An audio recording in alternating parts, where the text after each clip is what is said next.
বন্ধুরা, 2024-এ রাজুদা পাওয়াটা ভাইরাল হওয়ার পর পশ্চিমবাংলা তথা ভারতবর্ষে আর একটা নতুন ভাইরাল যোগদান করেছে 2025-এ।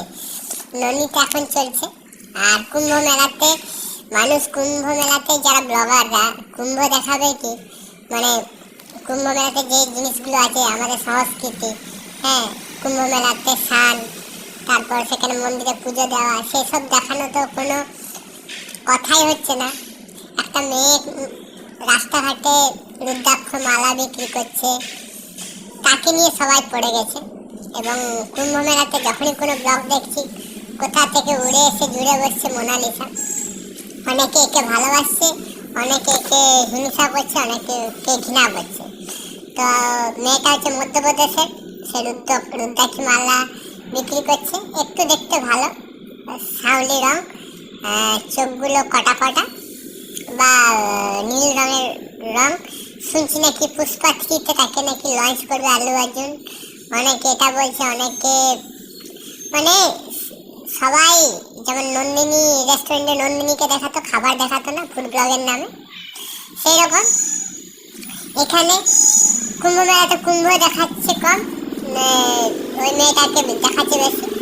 আর অবান্তর প্রশ্ন করে যাচ্ছে, সব ছেলেরা পাগল হয়ে গেছে, তার পিছনে ক্যামেরা নিয়ে ছুটে বেড়াচ্ছে। কুম্ভ মেলা দেখানো বন্ধই হয়ে গেছে, চারিদিকে শুধু মোনালিসাই চর্চা চলছে।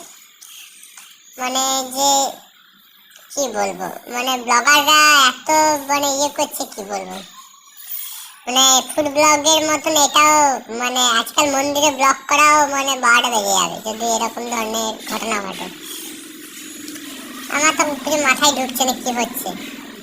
আর মেয়েটাও সেরকম বিনা মেহনত করে ইনস্টাগ্রামে পরে জানলাম এটা অর্ডিনারি ইনস্টাগ্রাম, 1 মিলিয়নের মতন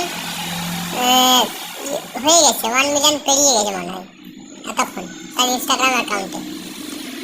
তো আপনার মতামত কি? আমার তো মতামত ঠিক না। হ্যাঁ, একজন মালা বিক্রি করছে, তাকে মালা বিক্রি করতে দিই। আমি এটা দুটো জিনিস, ভারতের ছেলেরা মেয়ে দেখেনি প্রথম কথা, তাহলে ভারতবর্ষে মেয়ের অভাব আছে।